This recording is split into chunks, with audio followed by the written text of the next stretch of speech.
There was a man who cared for nothing. Not in the usual trite sense, not in the melancholic sigh of the poet, nor in the self-pitying silence of the broken. No, Lysander Crane's indifference was elemental. It was the quiet annihilation of wonder. He was a cathedral emptied of prayer, a body that had forgotten warmth, a clock whose hands had stopped and never bothered to resume.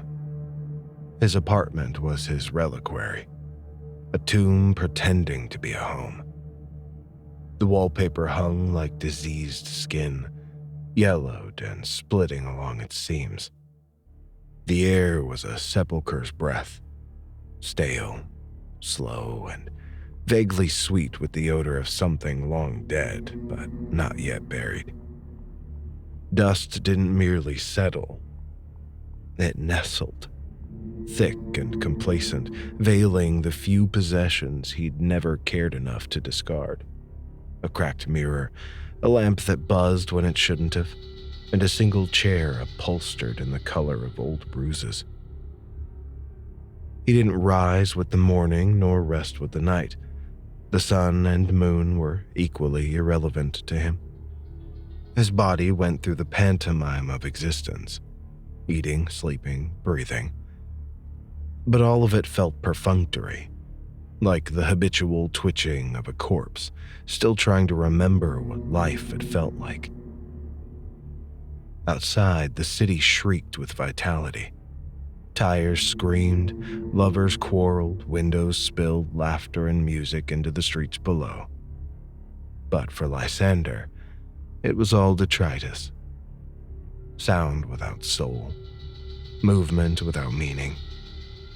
He watched from behind his unwashed window, gazing at the living as one might regard ants dancing on the lid of a coffin. And then, on some evening that refused to be defined, a night without a proper beginning or end, something took notice. At first it was just a sound, too soft to be anything but imagined, a slow rustling within the walls, like fabric dragging over wet stone. Then came the scent, fetid, floral, obscene, something between decay and perfume. The plaster bulged, pulsing faintly, as though the house had grown an errant heart. Lysander didn't move. His pulse didn't even quicken. He merely blinked once, a languid reptilian gesture, and whispered to no one in particular, "Do as you please." The bulge split like overripe fruit. Darkness leaked out, thick, syrupy, and alive. It unfurled across the floor in tendrils, tasting the air, gliding with the slow deliberation of a predator too certain to hurry. The thing rose from the concept of shadow itself, shedding form and absence in equal measure until it resembled a silhouette detached from any light source. It regarded him. No eyes, no face, only attention. Lysander stared back, his expression a masterpiece of indifference. Well, is this where I scream? The shadow hesitated.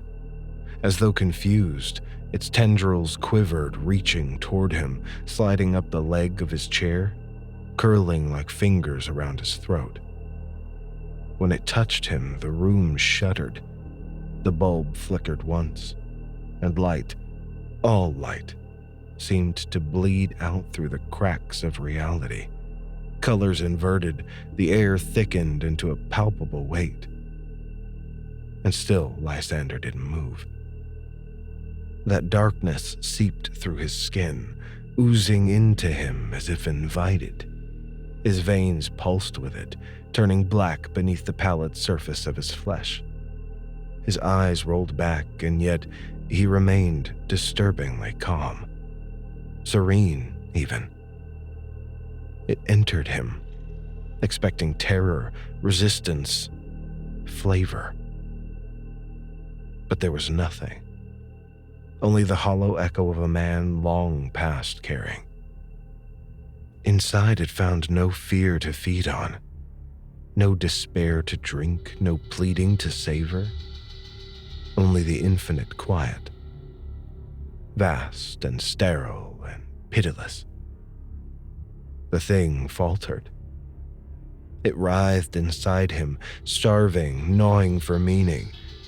But apathy is a poison, and it drank deep. Soon the shadow's movements slowed, its substance thinning, unraveling into smoke, and it began to dissipate, dissolving like ink in water, undone by the sheer nothingness it had hoped to conquer. Lysander smiled faintly, the expression devoid of any triumph or joy. "Now you understand. There's nothing to take," he said softly. Around him, the apartment sighed in relief, or in death. The walls slumped, their structure exhausted. Plaster cracked open like brittle skin. Furniture wept rot. The air curdled. Even the city beyond the window began to dim. Street lights flickering out, car horns silenced mid-blare, buildings bowing inward as though ashamed of their persistence. And then something vaster stirred. The horizon bent, the stars dimmed in sympathy. Skies collapsed like wet paper, their constellations smearing into a languorous spiral of extinguished fire.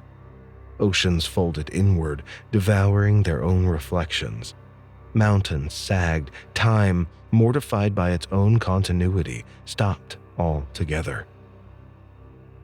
And through it all, Lysander sat, unmoving, the last fixed point in a dissolving cosmos. His eyes were pools of dull mercury, reflecting nothing. His skin was gray and glassy. The thing within him, the once proud shadow, had been reduced to an echo, trapped inside the vacuum of his indifference. He exhaled once, a sound that was almost a sigh. At last there was quiet. No agony, no salvation, only the immaculate stillness of a world that had decided that it would stop caring too. The stars went out with the gentleness of dying embers. The heavens folded like petals in reverse.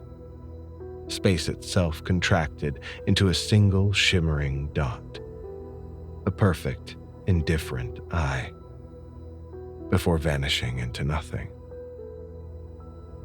And Lysander Crane was that nothing, cold and immaculate, effulgent in apathy.